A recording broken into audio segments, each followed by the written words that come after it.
Okay, I'm playing a game apparently of how many videos can I be wearing this sweatshirt before it gets weird. I don't think we're at weird yet, but maybe we might be approaching.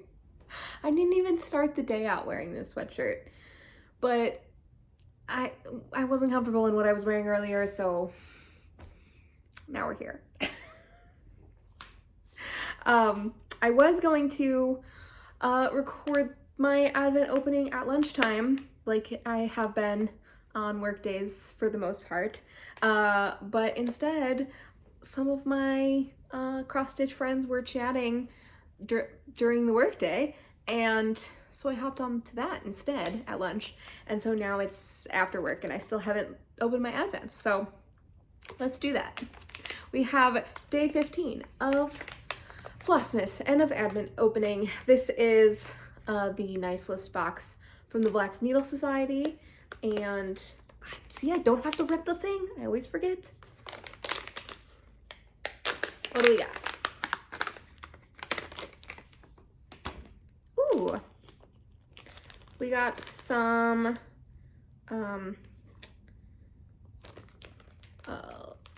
accoutrement from Lady.Creates. Let's see. It looks like a scissor fob. I don't know if everybody got the same one or if everybody got different ones. This one is called Black Tie, and it's very cute. It has like a white pearl and like a black bead and a key and a bobbin, thread bobbin, and a pair of scissors and a crown. Excuse me. That's super cute. I like that. I don't use scissor fobs a ton, but I do use them some, and there are particular pairs of scissors that I have that I find perform better with them on.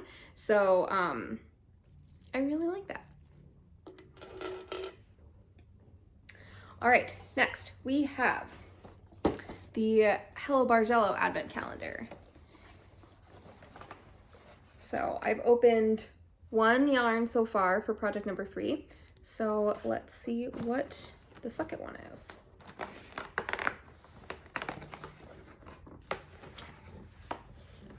Ooh, we've got another extremely Beth color palette coming in here. Are you kidding me? Yes, absolutely. I love it. I am dying to know what the third project is. See, it's way more fun to keep it a mystery of what the projects are until you have all the colors. Like, it would be no fun to just like look through the pattern book and know what all the patterns are right off the bat. Way more fun to have a mystery. I don't have any tea to open today. The tea exchange is almost done. I think I have maybe one more person's tea left, but that hasn't come yet. So I'm not gonna have tea to open for a little while. I am still drinking a new tea every day though. Not new to me, just new for the month of December. Like I haven't had it yet in December. And so that's still going strong, and I'm still very much enjoying it. Today I had the Christmas in Paris tea that I opened a few days ago, and I really, really enjoyed that. I'm feeling like I need to do like a comparison and brew 3 different teas at once, because I have 3 teas that kind of have similar notes to each other, and I want to just like compare them all side by side and see like definitively which ones I like the best. Christmas in Paris, I feel like, has a lot of similarities to the Jane Austen tea that I drank earlier in the month. And then I also have a peppermint bark tea.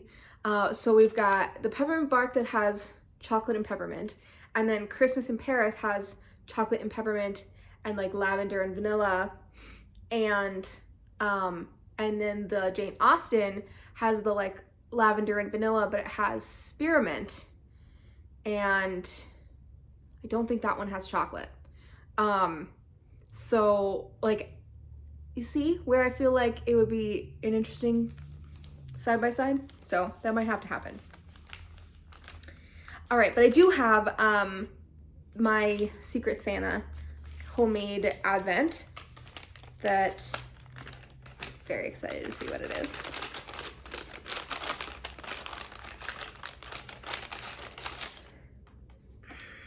That's real good. That's real good. It's a pad of paper that just says Merry Christmas on the bottom, and it's got all sorts of Christmassy things all around it, and it's not sticky, which I really appreciate for a larger notepad. I have so many notepads of various sizes and shapes and designs, and yet I can never have enough. I use these all the freaking time for literally everything, and it's way more fun than just like a yellow legal pad or like a blank sheet of paper. I love it. Stationery just really gets to a deep down part of my soul, you know? Anyway, that's all I have to open. Wait, that is not all I have to open. I have some fun stuff. I have pins. Oh, nope, not that one.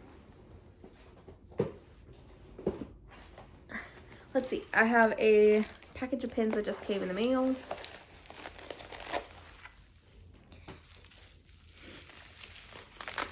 This one was kind of a wild card. I saw this pin on Instagram, and it's a new pin designer, and I am always a little bit reluctant to support a new pin designer, typically because they don't have a lot of funds to like dump into a new pin, so they almost always do a pre-order. So you pay for the pin just based on like the design pictures, and then they put it into production. You have to wait a long time, and then you get the pin. So you just have to like trust that they're actually gonna make what they showed, and that it's actually gonna, you know, come all the way through production, and that you'll get what you paid for. And they don't really have like a reputation to back that up yet. So it's like kind of, it can be a little bit sketchy, and a little bit of a risk. I try really hard to, like, if they have multiple things going into production at the same time, like, I'm not gonna buy multiple pins until I know for sure that they deliver. But I'm happy to say that this designer delivered, so they will be getting more of my business, because looking at this, it's very cute. I want to say the designer of the pin, but I don't remember it. So I will have to look it up, and maybe if I remember, I'll put it on the screen or something. I don't know. Do you guys even care? This is a Gringotts scene. This is an enormous pin. You can see it's like the size of my hand. Again, I don't collect pins for practicality. So as you can see, the dragon wing moves, and I want to show you up close the detail on this dragon wing. You can see its wing is like tattered. That's like very intentional. And there's a hole up here. I just think that's really cool. And then you have the Gringotts lobby in the scene. So this designer is doing a whole series of these scrolls, and they all look really cool. I don't know what this thing hanging off of it is for. I don't know what this icon is either. It doesn't look like Wizarding Money iconography, so I'm really not sure what that's for, but maybe it's like part of the scroll series. I don't know. I am not sure. The thing I'm not sure about also is how to display this. I guess I would display it with the wing hanging down. It doesn't like easily, it like stays here, but it doesn't stay here. Like it's either like all the way up or all the way down. And down feels like it's blocking a lot of the Gringotts art, but up, maybe up is good. I don't know, like down feels like that makes the dragon look cooler, but it's blocking a bunch of the art behind it. I don't know. I have to think about it. I'm probably gonna display it like that because it's symmetrical. So like what's over here is what's being covered up also. So anyway, I thought that was really cool. And love for a risk to pay off, you know? All right, I'm going to go work on some more stitching. Let me show you what I'm working on. I did get some stitching done during my workday today. I had some like corporate end of the year type of meetings that I just had to listen in on. And honestly, I listen way better while I'm cross stitching. Like, I don't know how I functioned when I went to these meetings in person and couldn't cross stitch during them, because I am so much more able to listen while I'm cross stitching. But that's ADHD for you. So today I have been working on the 9 square that I showed you yesterday, that I'm doing for my in-laws Yankee swap. I did decide to disrupt my rotation because I pulled out the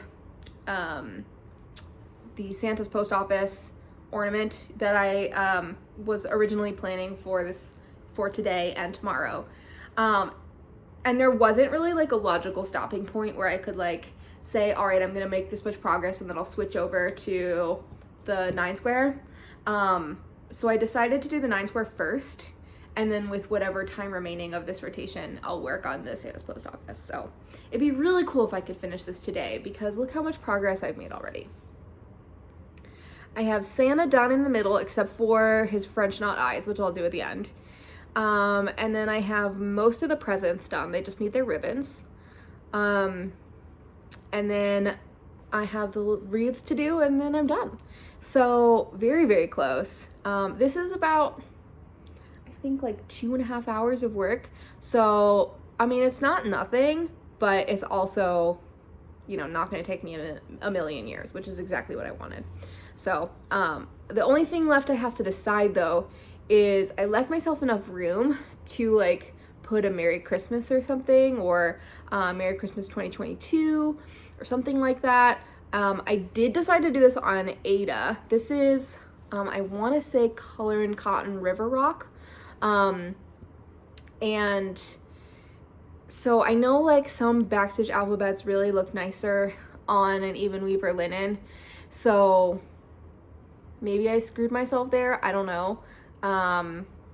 But I might play around with that and see what I can come up with. Or maybe I'll just leave it like this. I don't know. Also, the needle minder I'm using came from, I believe, the Christmas in July Black Needle Society box. And it's from Caterpillar Cross Stitch. And I am obsessed with it. I think it's so cute. The detailing on it is really pretty.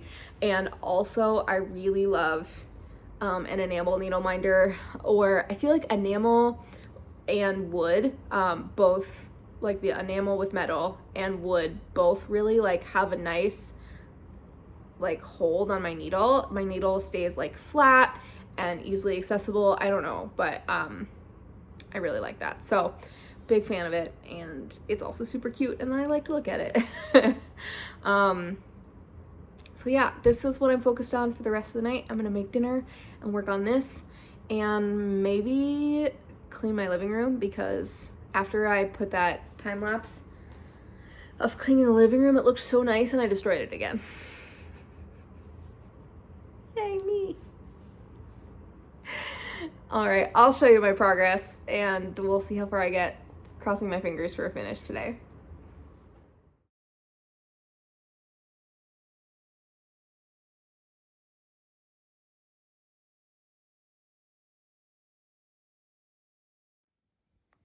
I did it.